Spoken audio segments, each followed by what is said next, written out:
look. I know how this is going to sound. I wouldn't believe it either if I hadn't seen it with my own eyes. I'm not the kind of person who buys into ghost stories. I've spent most of my life thinking that stuff's just people scaring themselves. But something happened during one of my live streams and I still don't have a rational explanation for it. I stream on Twitch, mostly playing horror games, stuff that's obscure or forgotten. My channel isn't huge, but I have a solid little community that tunes in regularly. A few weeks ago, I was playing this old PlayStation 1 style survival horror game called Hollow Veil. It was one of those weird, low poly games with a creepy atmosphere. Slow, unsettling, but nothing too extreme. I'd never played or even heard of it before, but it seemed like a good choice for a late night stream. About an hour in, my chat started spamming messages like, "Who's that behind you? Dude, are you alone? What the F is that?" At first, I thought they were messing with me. It happens all the time when I play horror games, but people love to troll with fake jump scare reactions and so on, so I just laughed it off. But then I noticed my viewer count had nearly doubled out of nowhere. Now people were joining the stream and immediately asking the same thing. I glanced at my webcam preview in the corner of my screen. There was nothing behind me. My apartment was empty, but my chat wasn't letting up, and someone posted a clip.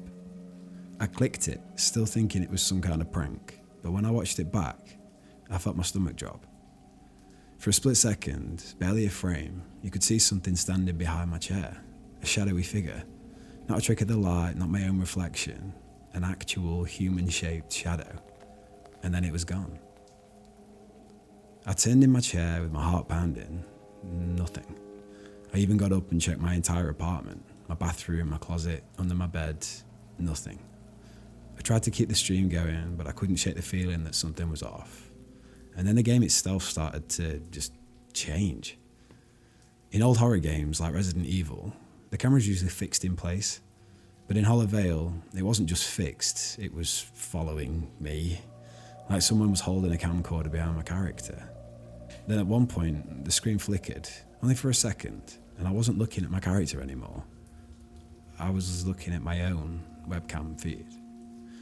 It was grainy, distorted, shoved into the corner of the game screen like some kind of glitch. And in that moment, I saw it. That same shadow. Not behind me this time. Standing in the corner of my room, watching. The camera flickered again and the game went back to normal. But I just sat there, staring at my screen, barely breathing. Chat was going crazy. "What the F was that?" Bro, end the stream. "Did you see the face?" I hadn't seen a face. I shut the game off and switched to full screen webcam. I was shaking. Tried to laugh it off, said something like, "Okay, I think we've had enough horror for tonight," but I just wanted to get the hell off my computer. After I ended the stream, I sat there for a while, trying to convince myself it was just some weird bug, some freak coincidence. But then I checked the VOD. The shadow was still there, only this time it was closer. And when I went frame by frame through the glitch, I finally saw what chat had been talking about. For one frame, just one, there was a face. Not behind me, next to me, leaning in from the edge of the screen. The features were warped, like a corrupted image file, but I could make out one thing. It was smiling. And just before the frame cut away, its lips moved. Not much, just enough to form two silent words. "Look behind." I haven't streamed since. I don't know how to explain what's been happening in my house. My mum and I have lived here for years, and we've always joked that it was haunted. But lately, it's honestly just not funny anymore. I think we have a poltergeist. I know how that sounds. I won't believe me either, but I am telling you, something is wrong in this house. It started with little things, like objects moving when we weren't looking. I put my phone on the table, turn away for a second, and it'd be on the other side of the room. Keys would vanish, reappear in impossible places, once I found them inside the fridge. At first, Mum and I just laughed it off. We blamed the ghost, rolling our eyes every time something weird happened. But then the noises started. We'd hear bangs on the wall in the middle of the night, knocking that came in threes, the sound of furniture scraping across the floor upstairs. Except when we went to check, nothing had moved. Mum tried to rationalise it. Old house, creaky pipes, temperature changes, all that kind of stuff. And I wanted to believe her, I really did. But then we both started hearing the voice.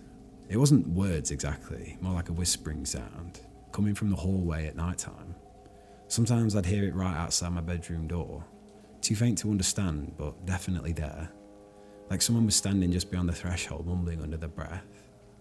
I convinced myself I was imagining it, until Mum heard it too. One night, I woke up to the sound of footsteps in the hallway, slow and deliberate. My bedroom door was shut, but I could hear them just outside. I lay there, frozen, just listening. Then I heard my mum's voice. "Get to bed," she said, her voice low and irritated. The footsteps stopped. A few seconds later, I heard her bedroom door shut. The next morning, I asked her about it. She frowned. "What are you talking about?" I stared at her. "Last night, the footsteps? You told me to go to bed." She went pale. "I thought that was you." Neither of us said anything after that. We just sat there in silence, drinking our tea, listening to the house settle around us. But things got worse after that.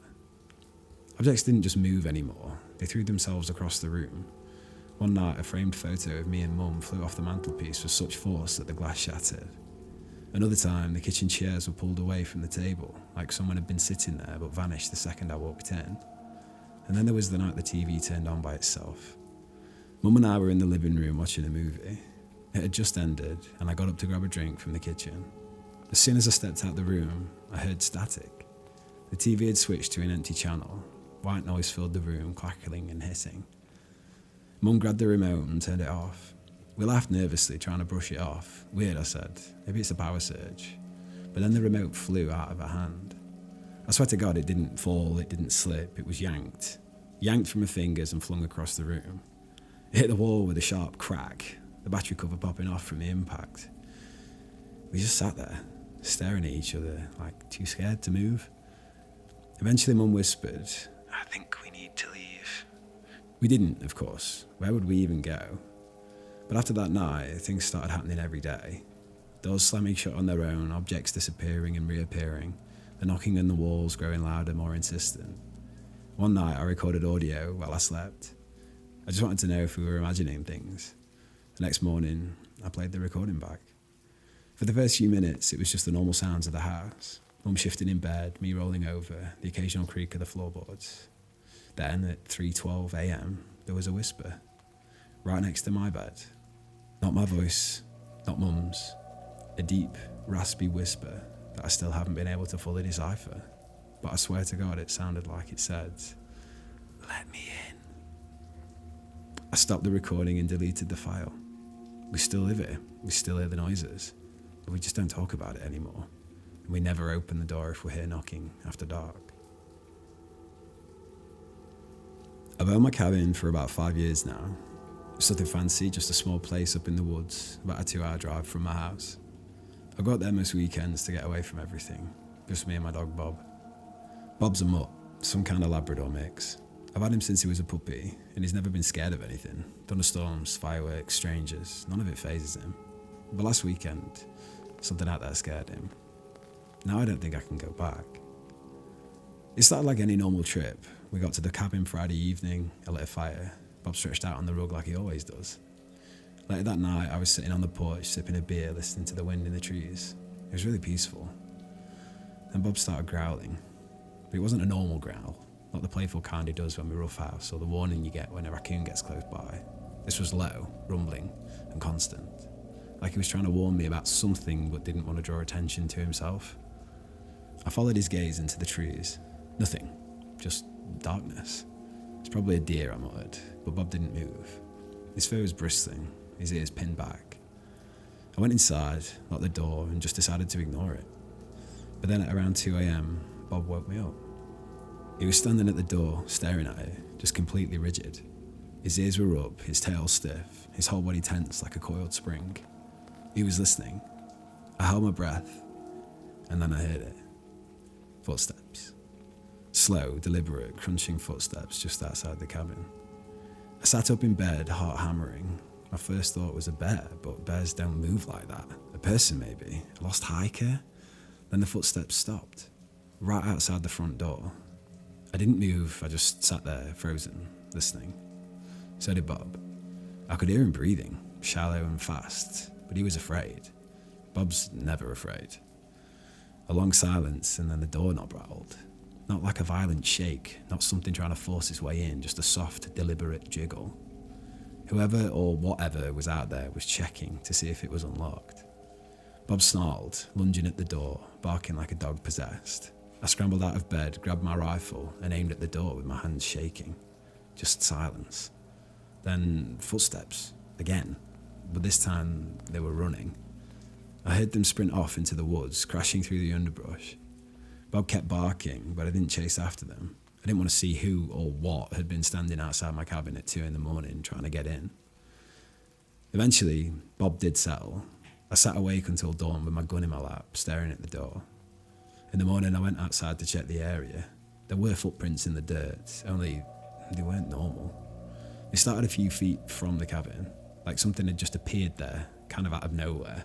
They weren't quite human. The shape was wrong, too long, too narrow, like whoever made them was walking on the balls of their feet. But the worst part, there was only one set. Whoever had come to my door never actually arrived. They just started there, like they'd been waiting. I packed up and left that afternoon. I actually haven't been back since.